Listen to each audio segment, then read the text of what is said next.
भाजप जेव्हापासून सत्तेमध्ये आलं 2014 पासून, तेव्हा मोठ्या प्रमाणामध्ये दोन समाजामध्ये तेढ निर्माण करणं हे भाजपचं डिवाइड अँड रूल ब्रिटिशकालीन पॉलिसी ही कायम राहिलेली. महाराष्ट्रामध्ये, भारतामध्ये मुस्लिम वर्सेस हिंदू हे भांडण भाजपनी सगळीकडे पेटवलं. त्याच्यानंतर ते भांडण मिटवता नाही आलं तोपर्यंत ओबीसी वर्सेस मराठा हे भाजपनी पेटवलं. ते भांडण मिटवता नाही आलं तोपर्यंत त्यांनी मातंग वर्सेस बौद्ध आणि 18 पगड जाती ह्याच्यामध्ये एससी समाजामध्ये एक भांडण लावण्याचं काम केलेलं आहे. पण आज जर आपण भारतामध्ये अजून एक गोष्ट बघितली तर एक मोठ्या प्रमाणावरती रिझर्वेशन हटाव हे आंदोलन भारतामध्ये चालू झालेले आहे. आणि माझं म्हणणं आहे की आपण ह्या आंदोलनाकडे खूप मोठ्या प्रमाणात फोकस केलं पाहिजे आणि आपण सर्वांनी एकत्र येऊन रिझर्वेशन वाचेल, आरक्षण वाचेल याच्यासाठी लढलं पाहिजे. जे जे समाज आहेत ज्यांनी आरक्षणाचा लाभ घेतलाय त्या सर्वांनी एकत्र येऊन रिझर्वेशन हटाव आंदोलन हे बंद पाडण्याची गरज आहे. कारण आपण बेसिक मुद्दा समजा, जर आरक्षणच राहिलं नाही तर उपवर्गीकरण लावणार कशात? तर पहिले सगळ्यांनी एकत्र येऊन आरक्षण वाचवायची गरज आहे.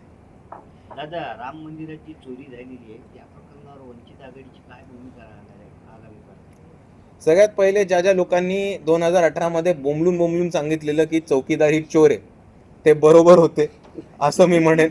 आणि ज्या नरेंद्र मोदींनी स्टेटस लावलं होतं की मे भी चौकीदार, ते कुठले चौकीदारी करत होती हे त्यांनी आज सांगायला पाहिजे. दुसऱ्या बाजूला मी हेच म्हणेन की आज हिंदू समाजाने मोठ्या प्रमाणात भाजपचा छुपा अजेंडा बघितला पाहिजे. भाजप हा हिंदू विरोधी पक्ष आहे कारण तो माणुसकीच्या विरोधातला पक्ष आहे. मोठ्या प्रमाणामध्ये राम मंदिरचा इश्यू हा गेल्या 20 वर्ष भारताच्या राजकारणामध्ये ज्वलंत ठेवून त्यांनी मोठ्या प्रमाणात हे मंदिर बांधलं, त्याचा भव्य दिव्य सोहळाही केला. आणि जर ते सोहळ्याच्या 2 वर्षाच्या आतमध्ये त्या मंदिराच्या तिजोरीमधनं चोरी होत असेल तर नेमकं भाजप करतंय काय हा प्रश्न सर्वांनी उपस्थित केला पाहिजे. योगी आदित्यनाथ सीएम आहेत, नरेंद्र मोदी पीएम आहेत, यांनी ह्याच्यावरती कारवाई केली पाहिजे किंवा ह्याच्याशी त्यांचा संबंध आहे की नाही हे त्यांनी उघड केली सांगितलं पाहिजे.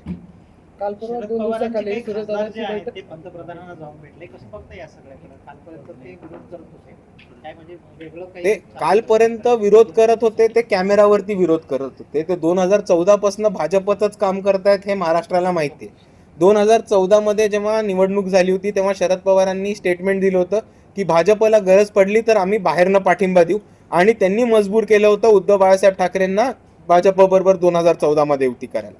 आज आपल्यामध्ये अजितदादा पवार नाहीत, पण अजितदादा पवारांनीही 2019 मध्ये हे म्हटलं होतं की सकाळची शपथविधी त्यांनी फडणवीसांबरोबर ह्याच्यासाठी घेतली कारण शरद पवारांनी त्यांना पाठवलं होतं. त्याच्याही पुढे आपण जाऊन बघितलं तर अर्धे शरद पवारांचे खासदार आमदार हे निवडून आलेले 2022 मध्ये जाऊन भाजपमध्ये जातात आणि भाजपची सत्ता स्थापन करायला मदत करतात. आजही मोठ्या प्रमाणात चर्चा आहे की शरद पवारांचे आमदार हे भाजपमध्ये जाण्याच्या मार्गावरती आहेत. आणि दुसऱ्या बाजूला चर्चा आहे की दोन्ही राष्ट्रवादी विलीन होऊन भाजपमध्ये जाईल की नाही ही एका बाजूला चर्चा आहे. त्याचबरोबर जे काल 8 खासदार हे भाजपला भेटायला गेले होते हे डिलिमिटेशन बिल संदर्भात भेटायला गेले होते. जेव्हा केंद्र सरकारमध्ये डिलिमिटेशन बिल हे मोठ्या प्रमाणात अयशस्वी ठरलं तेव्हा भाजपने हे ठरवलं होतं की आपल्याला काही करून मेजॉरिटी मिळवायची. त्याच्यासाठी तृणमूल पक्ष फोडला, आम आदमी पार्टी फोडली, आणि मग त्यांचं महाराष्ट्रामध्ये लक्ष गेलं तर तेव्हा कळलं की अरे उद्धव ठाकरे आणि शरद पवार तर आपलीच लोक आहेत, यांना कधी घेऊ शकतो पक्षामध्ये. आणि त्याच पद्धतीने सुप्रियाताई आणि 8 खासदार हे नरेंद्र मोदींना आश्वासन द्यायला गेले होते की डिलिमिटेशन बिलमध्ये भाजपच्या बाजूनीच हे मतदान करतील. त्याच्याही पुढे मी जाऊन सांगतो की जेव्हा शरद पवार जंतर मंतरला गेले होते विद्यार्थ्यांना पाठबळ द्यायला, तसेच ते जंतर मंतरवरनं पुढे जाऊन नरेंद्र मोदींच्या भेटीला गेले होते. आणि आपल्याला कुठेही समोर आलं नाही की शरद पवार म्हटलेत की त्यांनी विद्यार्थ्यांचे मुद्दे नरेंद्र मोदींसमोर ठेवले. ती चर्चा झाली ती बंद दरवाजाच्या मागे झाली. ते बंद दरवाजाच्या मागे नक्की काय चर्चा झाली हे आज आपण सर्वांनी विचारलं पाहिजे. आणि त्याच्याहून महत्त्वाचा अजून एक मुद्दा जो रिसंट डेव्हलपमेंट आहे ज्याच्याबद्दल कोणी बोलत नाही तो म्हणजे सुप्रियाताईंच्या मुलीचं लग्न. आज सुप्रियाताईंच्या मुलीचं लग्न ज्यांच्याशी झालंय ते मोठे RSS आणि 3 पिढ्या भाजपमध्ये असणार आहेत. ते MLC ला उभे होते आणि राष्ट्रवादी काँग्रेसनी त्यांना बिनविरोध नागपूरमधनं विधान परिषदेवरती पाठवले.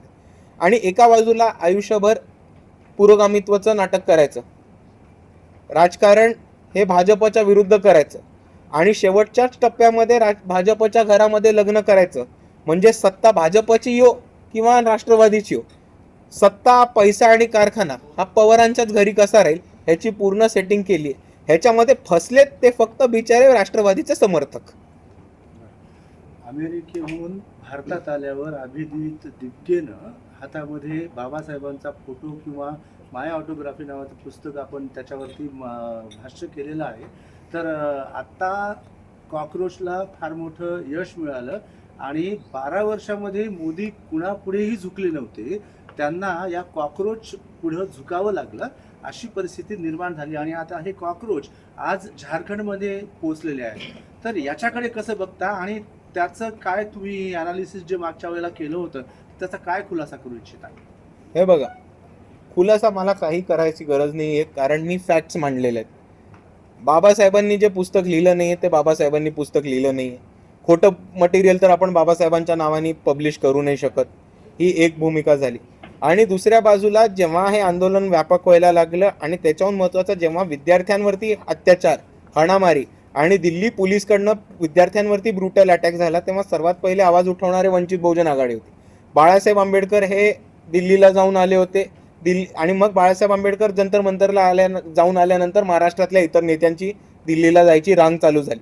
जेव्हा अभिजित दिपकेंच्या घरावरती हल्ला होईल अशी बातमी समोर आली आणि त्यांच्या घराबाहेर गोंधळ चालू झाला, तेव्हा वंचित बहुजन आघाडीचे औरंगाबादचे युवा जिल्हा अध्यक्ष सतीशदादा गायकवाड हे सर्वात पहिले तिथे पोचले होते आणि त्यांनी ही भूमिका घेतली होती की अभिजित दिपकेंच्या आईवडिलांना कोणताही धक्काबुक्की किंवा कोणताही त्रास होणार नाही.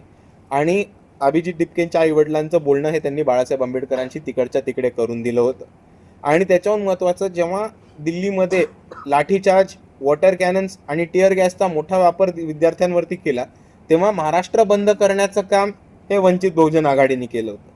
जेव्हा CJPचं आंदोलन ठिकठिकाणी महाराष्ट्रामध्ये, मुंबईमध्ये, पुण्यामध्ये, सोलापूरमध्ये, औरंगाबादमध्ये ठिकठिकाणी होत राहिलं, तेव्हा वंचित बहुजन आघाडीच होती ज्यांनी आमच्या लिगल टीमचा आणि लॉयर्सचा नंबर व्हायरल केला आणि हे म्हटलं की जर विद्यार्थ्यांवरती पोलीस कोणतेही केसेस करत असतील तर वंचित बहुजन आघाडीचे लॉयर्स आणि legal team free of cost आपल्या सर्वांना मदत करायला तयार आहेत. कॉक्रोच जनता पार्टीला आपलं समर्थन आहे का?